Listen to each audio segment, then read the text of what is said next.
ప్రాజెక్ట్లో main highlight ఏంటంటే compound wall అని చెప్పుకోవచ్చు. బికాజ్ ఈ కాంపౌండ్ వాల్ జనరల్గా మనం తాజ్ కృష్ణ, తాజ్ బంజారా ఇలా మనం సిటీల్లో చూస్తూ ఉంటాము. So same brick, same material, same civil ఇంజనీర్తో ఇక్కడ మన ఐకానిక్ 2 ప్రాజెక్ట్లో కూడా సేమ్ కాంపౌండ్ వాల్ అనేది కన్స్ట్రక్ట్ చేయించారు. ఒక్కసారి మీరే ఆలోచించండి, ఈ కాంపౌండ్ వాల్ ఇంత స్ట్రాంగ్గా అండ్ ఇంత క్వాలిటీగా ఉంటే ఇక్కడున్న ప్రతి ఎమ్యూనిటీ కూడా ఇంకెంత స్ట్రాంగ్గా ఉంటుంది. నాకైతే ఈ ప్లాట్కి వచ్చిన దగ్గర నుండి ఎప్పుడు ప్లాట్ తీసేసుకోవాలా అన్నట్టుంది.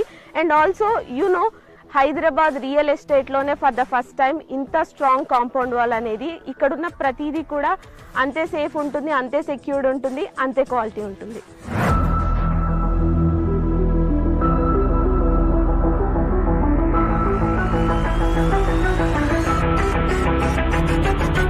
మీరు ఎప్పుడైనా ఎవరికైనా అడ్రస్ చెప్పాలి అంటే ఏవేవో ల్యాండ్ మార్క్స్ చెప్తూ ఉంటాం కదా, కానీ అదురీస్ ఐకానిక్ 2 ప్రాజెక్ట్లో మీరు గనక ప్లాట్ కొన్నట్టయితే చాలా ప్రెస్టీజియస్గా, చాలా ప్రౌడ్గా చెప్పొచ్చు మీ ల్యాండ్ మార్క్.